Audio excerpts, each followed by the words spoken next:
Welcome back to the third and final critique of Whaddo You Meme's video series on slavery in the Old Testament. I feel like we've introduced this topic enough, so let's get to it.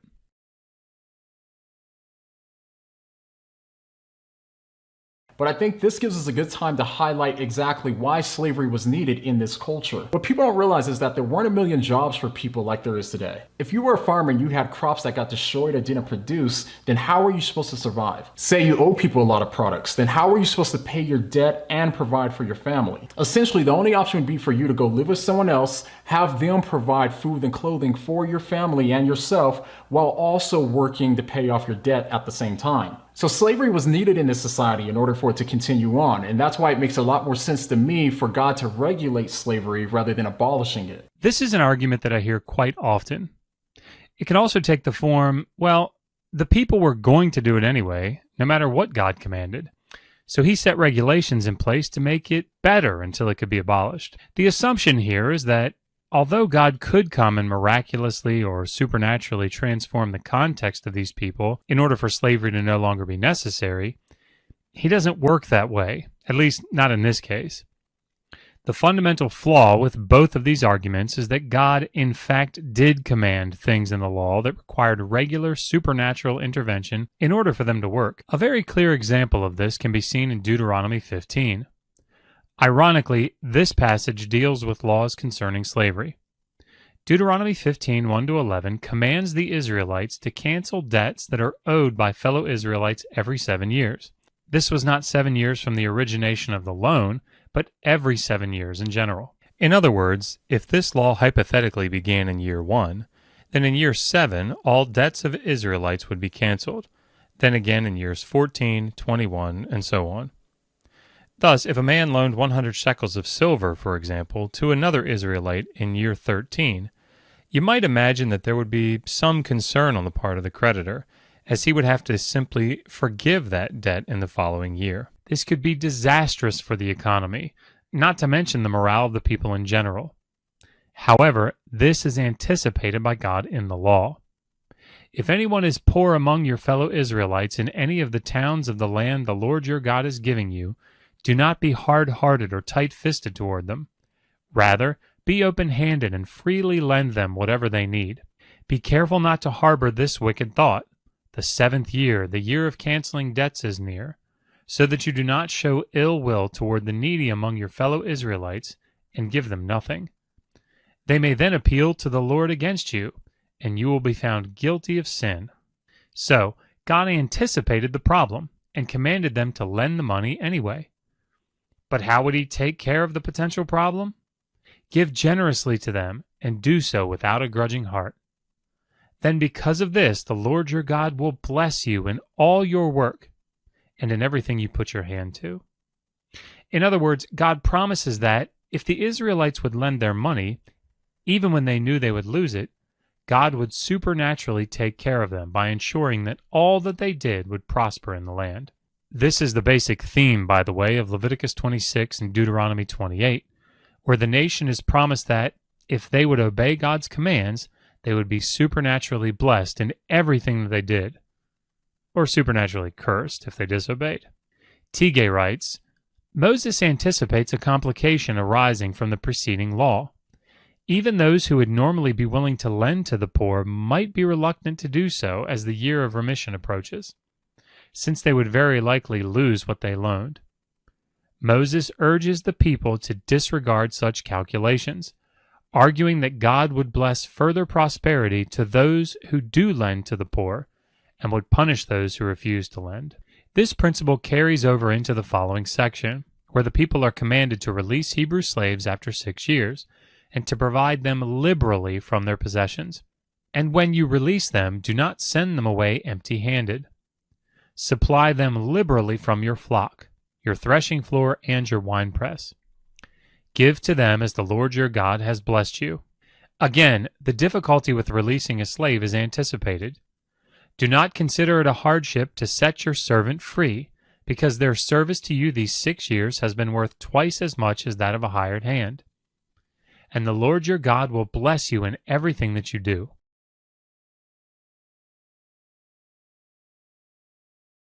Now kill all the boys, and kill every woman who has slept with a man, but save for yourselves every girl who has never slept with a man. Now what use could these men possibly have for keeping all the virgin girls, quote, for themselves?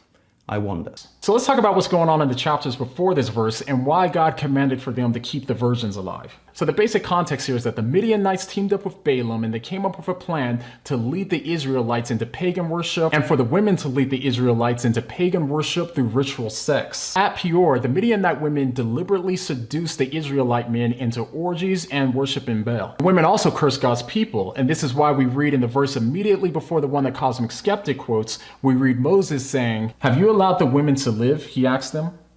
They were the ones who followed Balaam's advice and enticed the Israelites to be unfaithful to the Lord in the Peor incident, so that a plague struck the Lord's people. So the context here is that this had to do with infiltrating Israel with pagan worship through ritual sex and violating the purity laws. So this is why it was okay to keep the virgins alive, but not the other people who engaged in the ritual sex and pagan worship. And this was made even more clear when we read earlier how the Hebrews that engaged in the sexual acts with the women were also put to death. So this is clearly about behavior. The virgins were the ones who didn't engage in the ritual sex and didn't try to seduce the men into it. So that's the reason why the virgins are singled out in this verse. Now, just as kind of a side note, it's also worth noting that after the men were killed in battle, these women had nowhere else to go. The society wasn't like it is today where women can just go get a job and she'll be fine. The men had to hunt and go get the food for the women to even survive. So the women in this culture needed men. This is why God over and over and over in the Bible commands the Israelites to take care of the widows and take care of the fatherless. I mean, it keeps coming up over and over. God commands the Israelites to take care of the widow,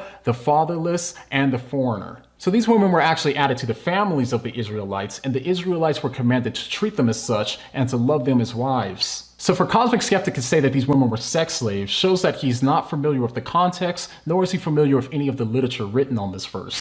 When I hear people argue things like, well, what would you have the Israelites do with the captive women and children that are captured as plunder? How would the economy sustain them? Or jobs were not so easy to come by during this period. God had to leave this system in place to ensure that the people had a way to make money and ensure economic stability. The law is predicated on the people being blessed for their obedience. And that supernatural care that God would provide is exactly what we would anticipate God commanding if he wanted to abolish slavery. In fact, this is exactly what we see in Leviticus 25:18-22. Follow my decrees and be careful to obey my laws, and you will live safely in the land. Then the land will yield its fruit, and you will eat your fill and live there in safety. You may ask, what will we eat in the 7th year if we do not plant or harvest our crops? I will send you such a blessing in the 6th year that the land will yield enough for 3 years. While you plant during the 8th year, you will eat from the old crop and will continue to eat from it until the harvest of the 9th year. This type of supernatural care in the face of apparently devastating economic repercussions demonstrates that, had God desired to abolish the practice of slavery in its entirety, he could have promised to provide for the people in a supernatural way. The rationale for the virgins being spared in Numbers 31 cannot simply be attributed to their innocence in the Peor incident, as verse 17 calls for the execution of not only every woman who had slept with a man, but also of all of the boys, Hebrew zachar bataf, young boys, who clearly would have had no part in the incident. In fact, young girls is the feminine form of the phrase, which appears in verse 18. When we consider the general commands for warfare, the actions of the Israelites were unsurprising. However, Moses commanded to kill all but the virgin girls, who were divided up with the remainder of the plunder. The Lord said to Moses, "You and Eleazar the priest, and the family heads of the community are to count all the people and animals that were captured. Divide the spoils equally between the soldiers who took part in the battle and the rest of the community. From the soldiers who fought in the battle, set apart as tribute for the Lord 1 out of every 500, whether people, cattle, donkeys, or sheep. The plunder remaining from the spoils that the soldiers took was 675,000 sheep, 72,000 cattle, 61,000 donkeys, and 32,000 women who had never slept with a man."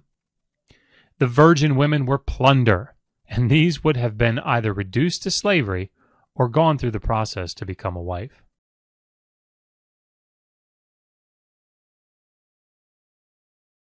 leads me to my fourth point, which is that kidnapping, according to Exodus chapter 21, in any and all circumstances was completely and totally outlawed and punishable by death. And so this idea that you could take somebody against their will and make them your slave was not only against the law, but it was outside of the will of God. But for instance, the King James Bible, in the verse just quoted, doesn't say that you can't kidnap people, it says that you can't stealeth them. I'd wager that it makes little sense to outline all of the regulations on slavery that we've just talked about in the Bible, and then say here that you can't take slaves. Because of this, it seems that this verse is saying that you can't steal a man who is either rightfully free or who belongs to somebody else already. Why else would there be so many laws around slavery if there really was just this simple condemnation of it elsewhere in the Bible? So now this seems odd to me for a couple reasons. First, why does it make little sense to regulate slavery and then say you can't kidnap slaves? I don't see what I'm missing. Is he saying that slavery is only slavery if the people are kidnapped? If I'm mistaken here, please help me understand in the comments down below. But if this is what he means, then his entire argument has to rest on the fact that these slaves were kidnapped.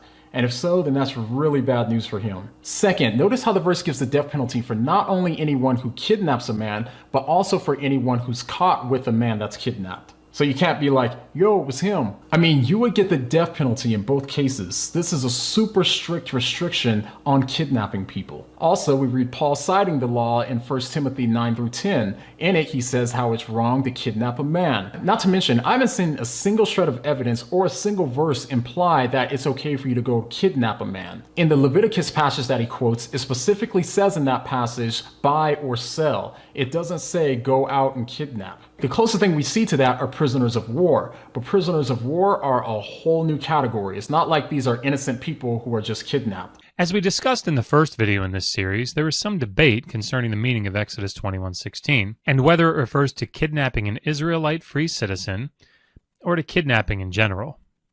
In either case, there are laws against kidnapping not only in Israel, but also in the wider ancient Near East.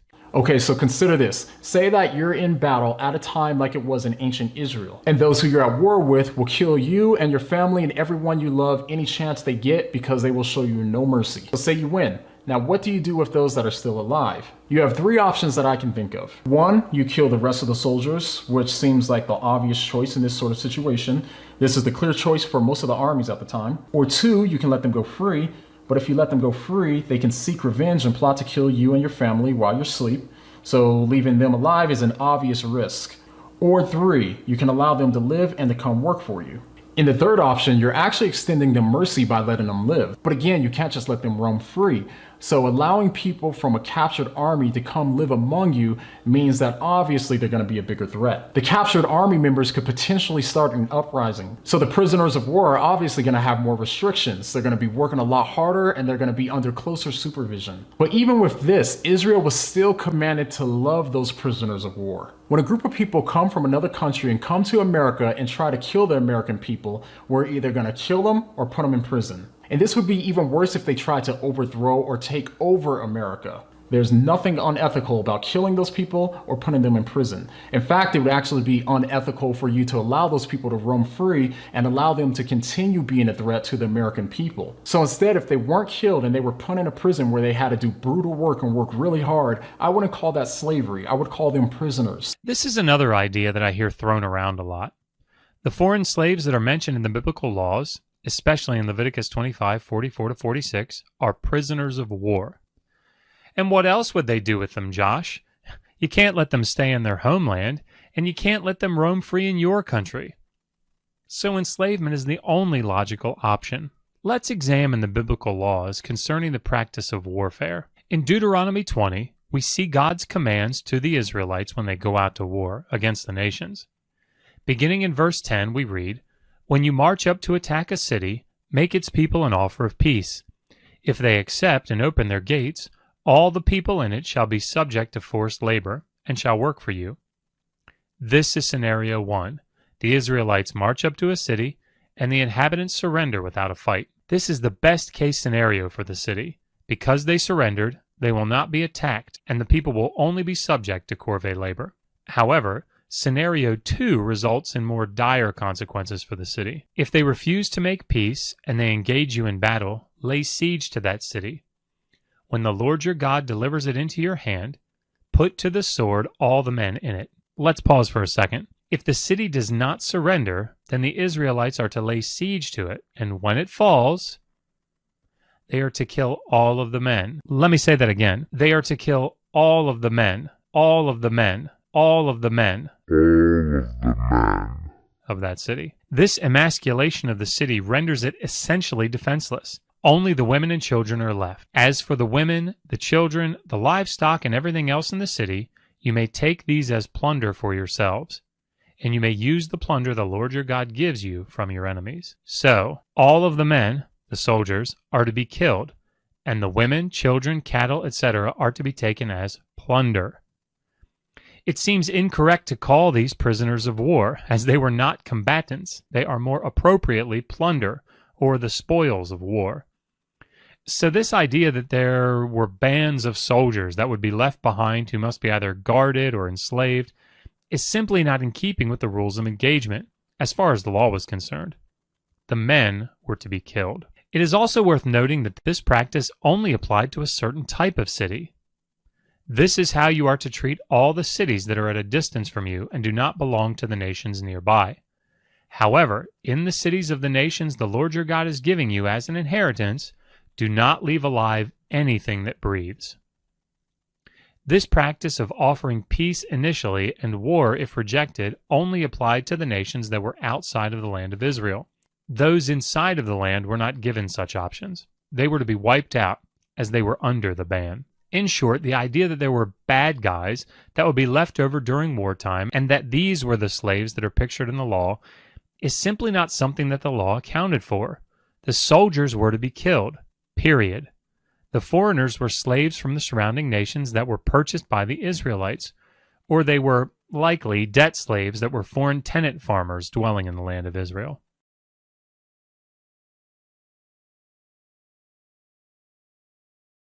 Number 6, slave owners were to treat slaves with respect. The Bible says in Leviticus chapter 25 that slave owners were commanded to treat slaves as employees or hired workers in terms of the type of work that they gave them. Okay, time to see how you're doing. Let's have some viewer interaction. It's your turn.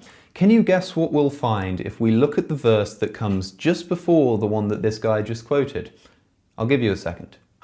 Ding, ding, ding. Well done. We're talking specifically about Israelites.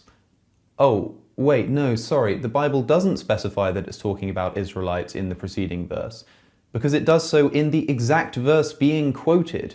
This makes me really believe that we're dealing with purposeful obscurantism here.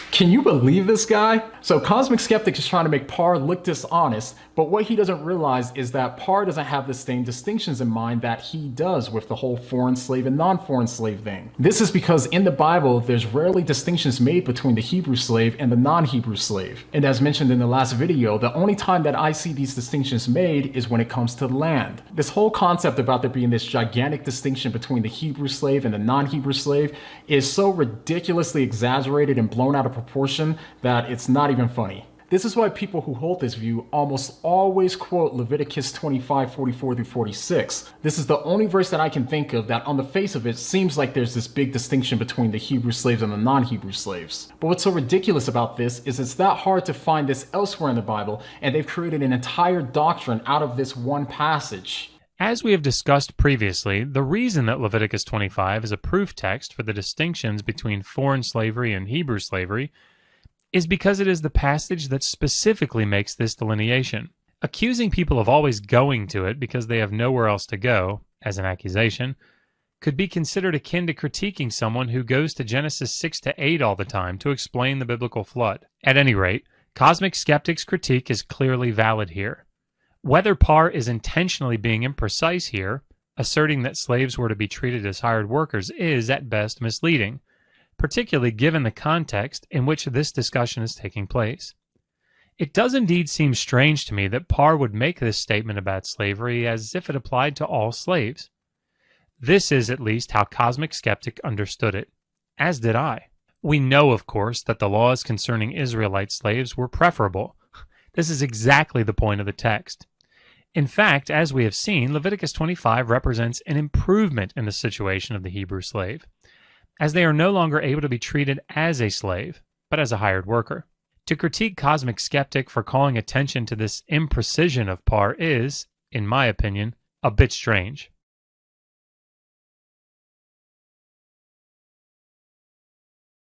Not only this, but if a slave owner was guilty of killing a slave, he would be facing severe punishment himself. So he just put up on the screen the verse we were talking about earlier about punishing slave owners who beat their slaves to death.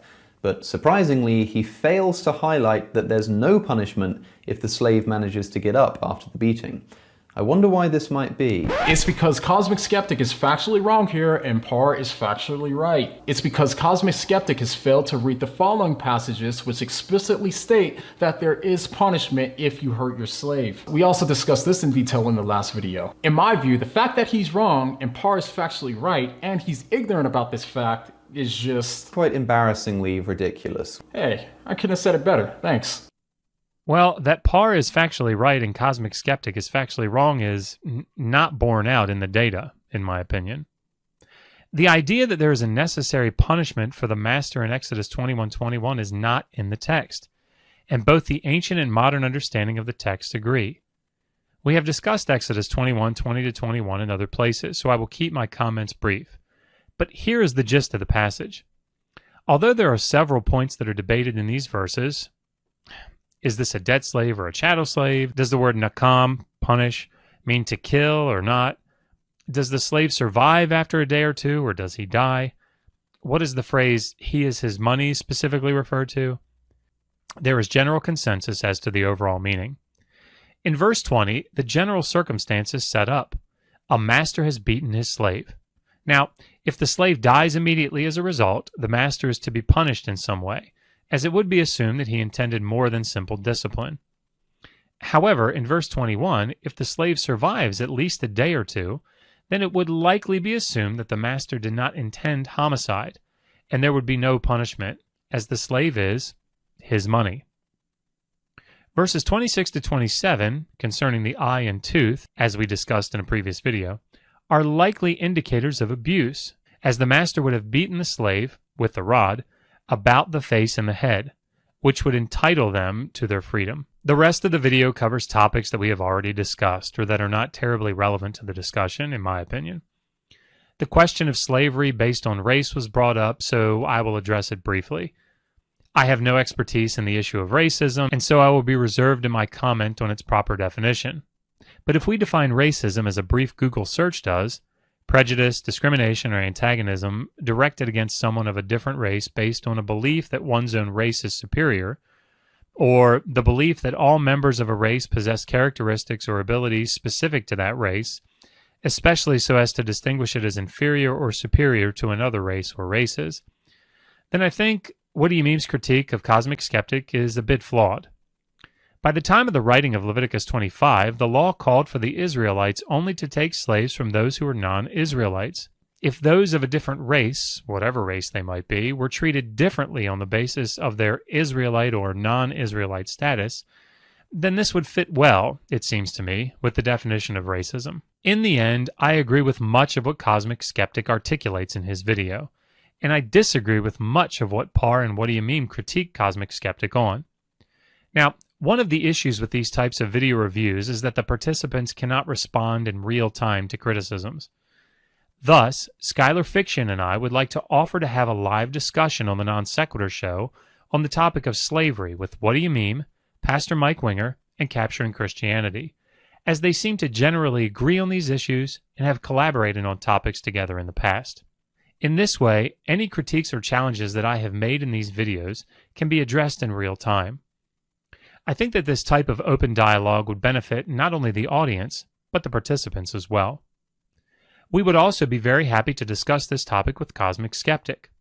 I hope that you have enjoyed this series, and that I have made it clear that a topic like slavery needs to be understood in its biblical and ancient Near Eastern contexts in order to gain a proper interpretation of the practice. Until next time, resist poor scholarship. Always ask, how do you know that?